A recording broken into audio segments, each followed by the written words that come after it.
Hey there, everyone, and welcome back to another episode of OurMFC. I hope you're all doing amazing, having an awesome week. First of all, I want to apologise for the last couple of weeks. There's obviously been no upload. Now, that isn't because we haven't been recording, because we recorded one week just gone. There was a problem with the editor. First, one of our editors problem with storage, and then the second editor just had too much going on. So when the first one couldn't do it, it was gone by then. So like I say, we can only apologise. This stuff happens, and you've just got to kind of forget about it, move on, and talk about the next episode. So that is what we're going to do in this one. Obviously, talk about the Birmingham game, and then the Millwall game. Yeah. So obviously Millwall game was last Saturday. Birmingham game was midweek last week. Obviously don't have a game this midweek. Play Blackburn at the weekend. But yeah, we're just going to talk about them two games. Kind of give my thoughts on both of them. What was good, what was bad, and then talk about Leo, his role in both of them games, the kind of formation, the setup of the team, that kind of stuff, and then touch on potential managers, other names that have been mentioned this week, and who could obviously potentially fill that role. So, like I say, without further ado, we will get straight into the Birmingham game. Now, obviously, Leo's first game in charge, there was an awful lot of hype built up to this game. All the fans were kind of getting behind Leo. He's just one of them guys, isn't he, where he the Uruguayan came over with Aitor Karanka, and he's just never looked back. He is kind of felt at home straight away on Teesside. He he's more passionate about this area and this football club than a lot of people I know that were born here, which is just awesome to see. And I think everyone he just oozes it. He oozes that pride, that strength, that wanting to do well, wanting the club to do well, being proud of the area, and it just rubs off on everyone, the fans, the players, the coaching staff, and you can't not love the man, especially everything that he's been through, with his family. He's been through an awful lot to come out the other side of that and still be as like happy and motivated and wanting to do well as he is. It's just awesome to see. So yeah, everyone was right behind him going into that game on Wednesday. Like I say, everyone was just pumped, and I think it really built up to be one of the most important games this season. And I say that because obviously with Wilder gone, still no manager in, we turn to Leo and some of the academy coaching staff. Obviously, some have been here for quite a few years now, but them to take on that role and try and get a win, get the 3 points on the board, and try and I mean their main objective, their main goal is to lessen the effects, um, like in preparation for the new manager coming in, making sure that the ship is steady. They can kind of come in seamlessly, obviously work their magic, integrate what they want to do, and things like that. But they've got all the foundations to do so. And yeah, like I say, great atmosphere, and yeah, so a shock starter was Hayden Hackney. He was in the lineup. We've seen Akpom Muniz up top. Um, yeah, it was a bit of a mixed bag, um, but a strong starting lineup nonetheless. Um, and you know what? We went into the game and we started how Leo had asked for. We pressed them from the off. We created chances. We put them under pressure. Um, we looked the better side for large parts of the game. But one thing I would say we were vulnerable on, especially in that first half, was counter-attacks. So we'd lose the ball in the middle, um, or it'd get intercepted. I mean, like I did speak about in the last episode. Obviously, you guys haven't seen that. But the only downside to playing the attacking style of football that we want to play is that it does leave you open to counter-attacks. It leaves you open to just kind of inviting pressure sometimes if you lose the ball in a decent area. And like I say, if you lose that ball in that middle, you literally run the risk of, especially if your fullbacks or your wingbacks, sorry, are high up, you've literally got two, three men at the back. And if they're bombing bodies forward, it can kind of get a bit shaky. And that did happen a couple of times. And they had some fast, wide players. Can't remember what they were called. Obviously, they've got the big lads, Hogan, Deeney up top. A lot of experience in, well, Deeney's got experience in Championship, Premier League level. Hogan's a big unit, plenty of experience as well in the Championship. So our defenders, had a tough day. That's a tough, like, strike force to come up against. Um, and yeah, like I said, they used the pace in behind, and it caught McNair off a couple of times, caught Jake Steele off a couple of times. Um, Obviously, McNair gets a fairly early yellow card, um, just through losing it in that middle, and then bursting forward, playing a through ball. Like I said, the guy's got pace on McNair. McNair's pretty fast, but not the quickest. And yeah, he just gets caught out. He pulls the defender back, the winger back, sorry. Thankfully, Jake Steele, I think it was, is running across. So he only gets a yellow card because, yeah, then he could be kind of classed as the last man, preventing a goal scoring opportunity and everything. So, yeah. But for me, that was cause for concern or room for improvement. I mean, we have kind of seen it quite a lot this season, which is fairly worrying considering how good and how solid we were last year. Um, but to be fair to us, we held our shape, we kept our own, and it was just a proper. If you could imagine Leo being a player, it was that all over the pitch. Or at times it wasn't pretty.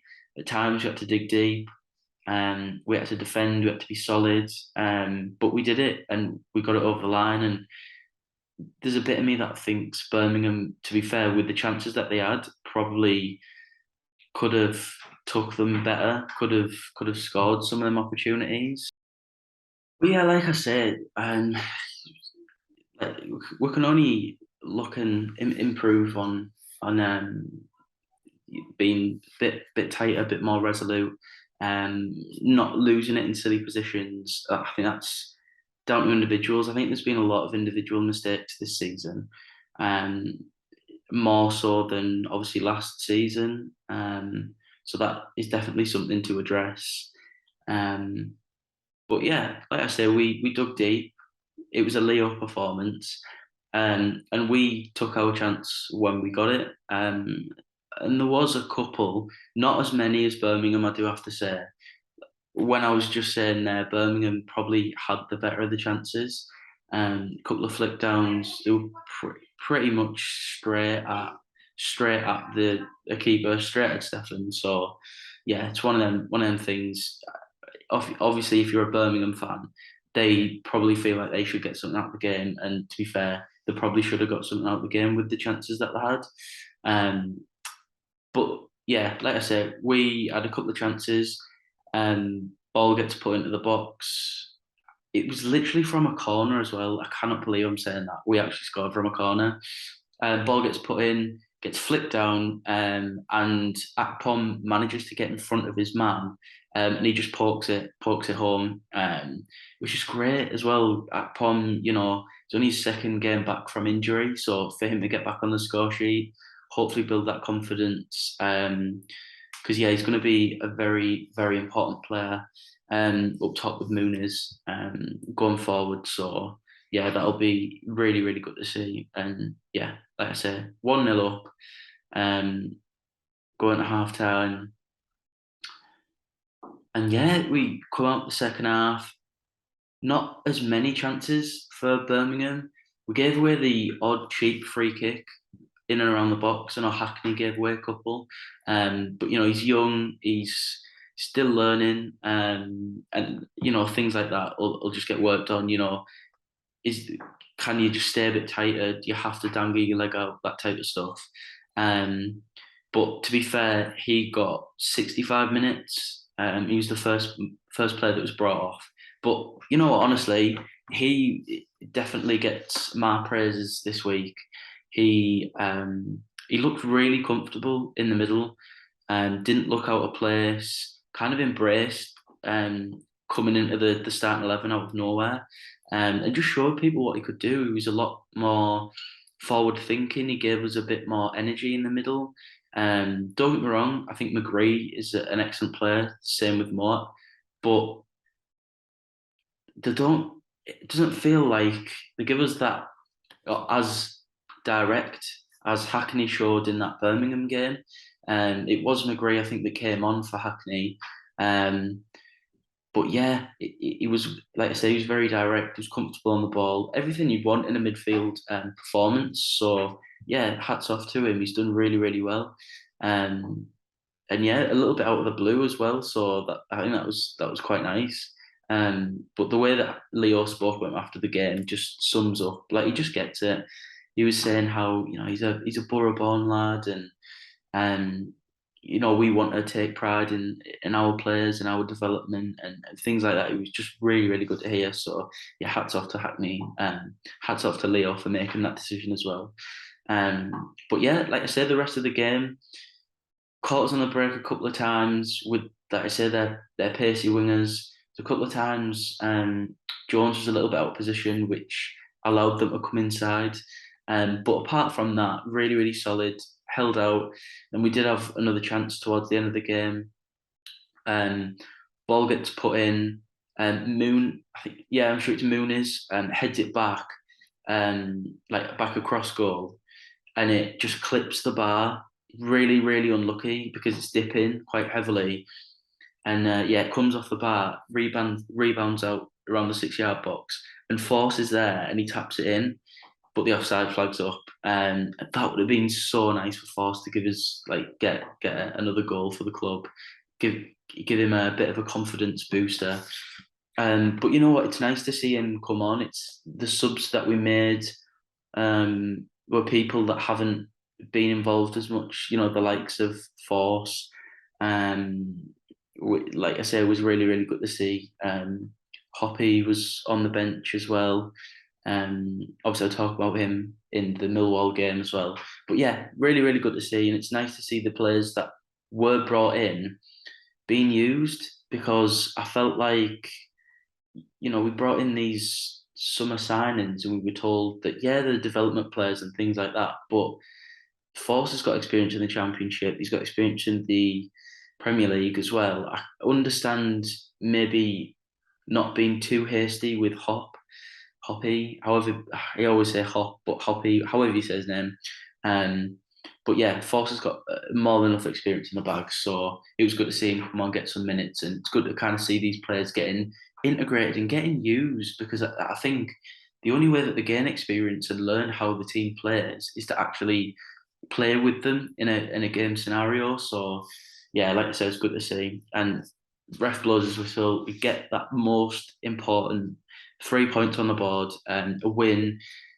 Yeah, so happy for Leo, for the team, for the fans, because it's been a tough start to the season because there was so much expectation. It's gone from all the way up there to like all the way down there. And Leo's just a man that's going to come in. He's going to rally us all up and go, right, come on. We'll do as best as we can till we get this manager in, and then back him, get behind him. Always together. That's his motto. We're always together, and it definitely showed in that game. So yeah, big 3 points to take on our travels to London to face Millwall at the Den. A really, really tough place to go. If I'm being honest, in recent years, I say the last few years, Millwall have been a proper bogey team. Gone are the days of Aitor Karanka beating them 4-1 at the Den, Yellowvossen scoring, Bamford scoring, Kike scoring. Do you know what I mean? Gone are the days of that. Yeah, they've been a bit of a bogey team for the last few years, I'd say. I think the last time I remember us getting a result at the Den, it's probably wrong, But last time off the top of my head, that I remember getting a result, it's probably either. Oh, actually, it might be under Warnock when he came in for Woodgate. I think it might have been the last game of the season or one before that. And I'm sure Sambalonga and Fletcher both scored. You'd have to double check, but I think that's the last time we won at the Den. Off the top of my head, like I said, I'm not sure. Um, but yeah, like I said, it just proves they've been a tough side in recent years. And Gary Rowett, to be fair to him, has done a really, really good job. At Millwall, he's set the foundations. He's got a great core group of players. They did well in the summer transfer window, brought in some good players. Can't remember what their midfielder was called, but he put in a solid performance. Obviously, we know Saville. He put in a good shift as well. So they've got some really, really, really talented players all around the pitch. And like I said, that's credit to him and what he's done at Millwall. Like I said, really solid side, tough to break down, and always look like scoring when they come forward. And that was kind of the tone for the whole of that game against Millwall. To be fair, we started off. I sound really optimistic when I said that. We didn't start off very good at all. A little bit sloppy. Like I said, I don't know how many times I've said that this year, but very sloppy. Silly errors. Either the touch was too heavy, or the touch was like into the path of someone. Um, there's a couple of times where Crooksy gets caught on the ball. He's a bit too slow, so he's intercepted. Not winning second balls.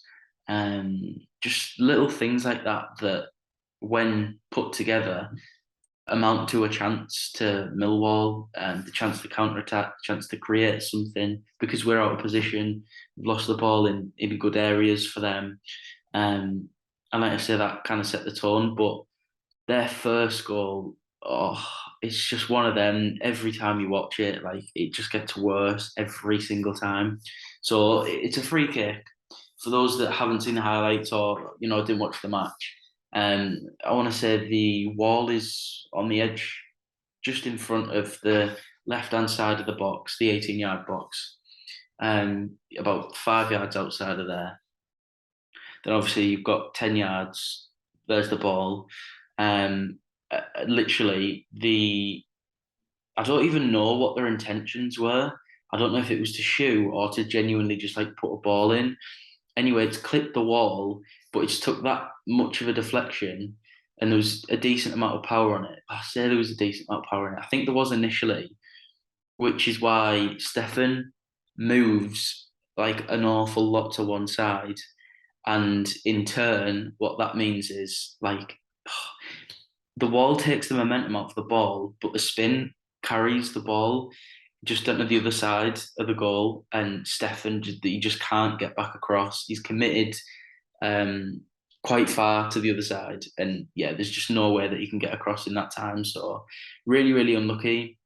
Just one of them things, really. But oh my god, it's a bit of a kick in the teeth because if you stay solid against a team like that, you get a chance and you take it. It's a different game, and your whole game plan changes, and so does theirs. But that enabled them to kind of kick on from that point, and then from that point, we were always chasing the game a little bit, and then we felt quite limited in the chances that we were creating and that we were coming up with. But yeah, like I said, really unfortunate goal. But you pick your heads up, you go again. You have to. It's football. You just got to move on. Um, uh, and we kind of did. We got in some good positions. We created openings. We just lacked that end product in the final third. We couldn't find that right ball in the box. There's a couple of balls that were going in that were way over our strikers' heads, or there was times where we'd get forward, we'd counter, and we'd be wide, maybe put a ball across the 6 yard box along the floor, but then there's no one running in. There's no like runners or anything like that. So yeah, double-edged sword really. Whereas, I mean, that was the first half. Moving on to the second half, Millwall really set the tone, and for me, every time Millwall came forward, they looked like scoring. And actually, going back to the first half, sorry, they had a chance towards the end, or a couple of chances towards the end of that first half, um, where there was poor defending quite a lot of times, in quite a lot of different scenarios. First one being, um, they counter attack, but Dale, like Fry sells himself too early, goes to ground a bit too early, and that allows, because he doesn't get the contact that he wants, the ball comes through, and the winger plays a ball, or the fullback plays a ball into the like penalty spot area, and shot comes in. Stefan manages to save it from like point blank range. Um, yeah, so Stefan bailed us out a couple of times, and then there was another time where a ball was put across, and it was pretty much a free header, and they probably should have hit the target. So it could have been more. So going into half time 1-0, you're thinking, look, keep it at 1-0, get a chance, take your chance, get something out of this game. I'd have been happy to come away with a point. The form that we're in, how tough of a place it is to go to Millwall, they're 100% taking that. So, and you go into the second half, you say you're looking to start, but 2 minutes into that second half, and we switch off. I can't remember. It might have been from a free kick, but a ball's like lofted into the box. I think it was a free kick. Ball's lofted into the our box, and literally just inside the 18-yard box to the right hand side, it's like headers flicked on from one of their players, and there's a man unmarked on the penalty spot, and he's got all the time in the world to bring it down. He literally brings it down and just taps it past Stefan, and I've got no idea how he's free. I don't know if two men have gone to the ball and just forgot about their man, but that is, I know Mado said it on the commentary. It's school ground defending. Like, God, I remember I would get napped. Like, I'm a centre back. Used to be a centre mid, but over the years I've drank a lot of alcohol and ate a lot of kebabs, so I'm a little bit slower. So yeah, centre back, and I would have been absolutely killed back when I was like 17, playing for like Nunthorpe, Hartlepool. Do you know what I mean? Like, been absolutely not. Even when I was in primary school, if I was a centre mid or centre, you know what? It doesn't matter where you're playing.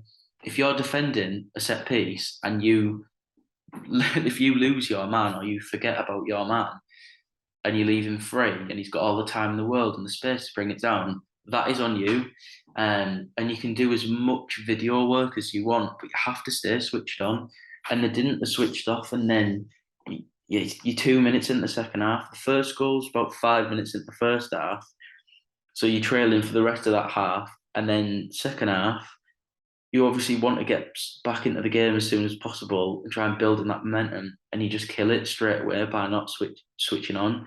And yeah, like I say, it was really disappointing.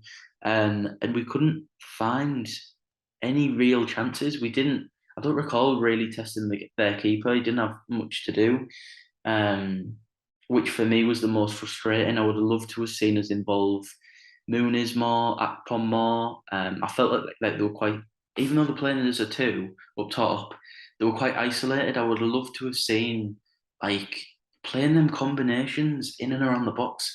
I don't understand why we don't do it. We've got the players to do it. You have it in that midfield. Hackney came on. He played well when he came on. He made a difference. But you get that ball, whoever's playing that midfield, you play it into the striker's feet, get a bounce pass off him, ask Muniz to start making runs in behind, or, when you bounce that, because what happens is a ball gets played in, their defender, he's got to be tight on that pump, make sure he's not turning, or whoever the striker is, make sure, so that pulls the defender out, and then the other defender has got a choice to make. Does he pull across to fill the space, or does he go stay with the man? either way, there's an opportunity to make something happen. So, like I say, when there's movement going, towards their goal, if you play a bounce pass, you can either then play it into Muniz for Akpom to make a run off that defender, or you play it out wide, Akpom and you make a run into the box, and then you've got like 3 or 4 chances with their defence a little bit all over the place. You're just asking questions, and we didn't do that enough for me. And like I say, getting the ball in and around the box, just having a go, having a pop. I don't mind in and around the box. If you get the opportunity, if you get the free space, have a shot. Like there's no problem because if you hit the target and the keeper rebounds it, your strikers are going to be on it. If not, it goes over. Right, fair enough. Or you score. Like either way, it's better than keeping the ball going out wide. They've got all the bodies back, trying to put the ball in the box, but we don't have the tallest of strikers. So yeah, we didn't do enough, and it wasn't a good enough performance compared to. I mean, the Birmingham it wasn't the best, but it was a tough, resolute performance. Created the chances that we need to, and scored one of them. Whereas we didn't do that. And credit to Millwall as well; they were solid and defensively held the line. And yeah, they were really impressive. And yeah, they deserved the win. There's no way we didn't really deserve anything from that game. So yeah, a bit of a tough one. It feels like 1 step forward, 2 steps back, but we go again. And yeah, but I mean, moving on to the managers. Actually, before getting to that, I'll preview Blackburn. That is also going to be a really tough game at the weekend. Obviously, being told Leo is going to be staying on as interim boss with the coaching staff. Obviously, the club continuing searches. Favourite has been Michael Carrick.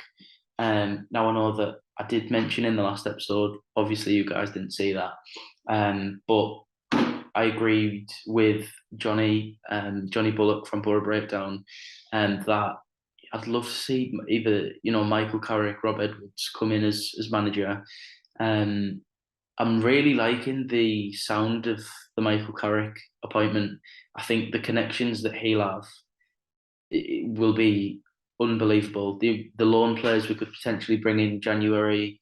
It's even you look at the job that company's doing at Burnley, the links that he's got and the types of players that he can attract is because of who he is. And I mean, look at when Brian Robson took over as Borough boss, the connections that he had. Like people want to play under good players because they know who they are, good careers, they know the football. And yeah, like I say, it would be a really, really good appointment. There's been mixed bag. At one point, he said he's going to be he's our guy that we want in the most. He's in pole position, whereas other reports today have said that it's unlikely now that he's going to be manager. So yeah, it's still anyone's guess. But the Gazette have reported that we've interviewed half a dozen managers. So the club are putting in a thorough search, but they don't want to make any rash decisions until they've interviewed all these managers, all these potential fits for the job. So it's going to be really, really interesting. I would like to see Borough bring Carrick in. I think that it makes sense, but I know that there's questions whether he wants to return to football. So if that's not the case, then by all means, like don't go ahead with that. We don't want him in just for the sake of being in. He needs to be in. He needs to be committed to what we're building, where we want to go, and he wants to kind of grow with the club. So yeah, I definitely think that would be a good appointment. But I would love to know your thoughts. So if you're watching on YouTube, let us know in the comments. If you're listening, tweet us. Let us know your thoughts. Comment on our post. Let us know you think who you think will become manager and who you'd like to become manager. Because obviously we can always dream, but be a bit realistic. And yeah, that's going to wrap up today's episode. So, first of all, like I say, I want to thank you guys for your support. It's been tough the last few weeks, with a lot of different stuff. If you've probably seen my tweet, But yeah, you guys make it all worthwhile. You really, really do. We've got some goals that we want to hit, and yeah, just thank you all for your support. So if you're listening or watching, sorry, on YouTube, make sure you subscribe and hit the notification bell as well. And if you listen on the podcast, make sure you give us a follow. If you can leave us a review, just let us know your thoughts on the podcast, what we can do to improve that type of stuff. Would be amazing. And yeah, we'll see you in the next one. Thanks, guys. So our first sponsor is Family Outings Limited. Now these guys have been with us from the start, so you'll have heard us talk about these. They're a family-friendly coach trip business, and they run from Teesside to national destinations like Blackpool, Blackpool, Pleasure Beach, Alton Towers, Flamingo Land, that type of stuff. But to concerts as well, and they go from Billingham, Middlesbrough, Hartlepool, and Stockton. So if you're in them areas, you're looking for a nice family holiday, a day out, a trip, whatever it may be. Speak to these guys because they have some really awesome coaches on. The next one is Spencer Beck Windows Teesside. Now, these guys have also been with us from the start. Really, really awesome guys. These guys are traditional window cleaners that literally cover the whole of Teesside. So, if your windows are a bit mucky, don't have time to clean them, speak to these guys because look at some of their before and afters on Facebook, do a cracking job. So yeah, go and speak to them. Next one is Chris Clark Solicitors. So Chris Clark, he is a massive, massive Boro fan. Chris spoke to us at the start of the season. He's a Boro lad. He set up when he moved to Staffordshire, and that's where the Chris Clark solicitors are based. But if you're local to that area, and you're looking for a solicitor that does criminal defence, conveyancing, wills, and probate, go and speak to Chris because they've got a wealth of knowledge, a wealth of experience in all of them backgrounds, and yeah, can get you all the help that you need. Gracie Barra Martial Arts, these guys are honestly so so cool. They've got so many athletes. One of them not long ago fought Tom Hardy. If you don't know who Tom Hardy is, you're mad. World renowned actor, been in crazy films. Well, he actually trains in jiu-jitsu, and one of Gracie Barra based in Middlesbrough, one of their students fought in a competition, fought him, which is really, really cool. But yeah, these guys do jiu-jitsu training. There's one based in Hartlepool as well, but I'm talking like high level. They provide classes for all age groups, starting from teenagers to adults, and they've got a lot of courses and stuff as well to help you move up the belts. But yeah, go and check them out if it's something you want to get fit, you want to learn a new skill. Go and try it. Really, really cool. AM training and recruitment. So these guys are specialists in pre-employability training. If you're looking for a new job, you want to find a new course to help you gain the right skills, or yeah, you just need some training, that type of stuff. Go and speak to these guys. They've got an amazing, amazing track record, especially in the like engineering background, but there's a range of different sectors. So go and check their website out. Yeah, that'll be in the link in the description. Everyone round my house Rapamo. So not only I say this every time, but not only is it a good name, it's a brilliant book. If you don't know Phil Spencer, he is the author of the book. He writes for Talksport, and he's a local lad, loves the borough. Um, and he basically talks through Borough's best years. So that's and like the McLaren Revolution. So it's from 2003 to 2006. And it's only 3 years, but he crammed a lot in. Exclusive interviews, behind the scenes kind of stuff. Yeah, obviously including the Carling Cup win, the European run, Eindhoven, loads of stuff. If you're a Borough fan, can't recommend this read enough. Really, really awesome book. Extra time leagues. So this is like 7-a-side, 9-a-side tournaments. if you fancy a kickabout with your mates, like forget goals, right? Get yourself to extra time leagues because you can enter tournaments to win money. So, I've seen some awesome names by the way. And if you go through our socials, there's some awesome videos of people scoring absolute screamers as well. So yeah, your stuff's like recorded, so you can share that stuff as well, which is really really cool. And yeah, you can win some cash with your friends at the end of it. So yeah, like I said, I think Demi's been in it as well. So get yourself down, have some fun. Uh, Sure Pure CBD. Now, I mean, it's kind of in the name CBD. So anything you can think of CBD product wise, these guys do. I'm talking even tea, coffee, balms, oils. These guys do it all. Then they're on a mission to essentially be the best retailers on the UK market. Um, I like to say I've got family members that use it. I've used it personally myself. It works for things like headaches, migraines more specifically, um, anxiety, a big one, stress. Relaxes you. But what I would say is always do your research when before you purchase these products. I know I'm a very trustworthy person, but yeah, do your own research before you buy any of these. And yeah, but if you do want to try it, these guys, there's guys to speak to. Fleet River Music, these guys are like next level cool. I know we've got some awesome sponsors, but these like they're up there as well. Fleet River Music are essentially a management company for artists and producers. Now, if you're into like dance slash like electronic music, which is that's the genre. That's my favorite genre. You'll know the Chemical Brothers, and they manage the Chemical Brothers, which is that's like some next level stuff. Um, so if you're thinking about getting into music industry or you've started out, you're an artist that is looking to kind of put themselves out there on the map, go and speak to Fleet River Music because the guy's based locally, and he's got some amazing contacts that can put you on the map, get your music career started. So yeah, go and speak to Fleet River Music.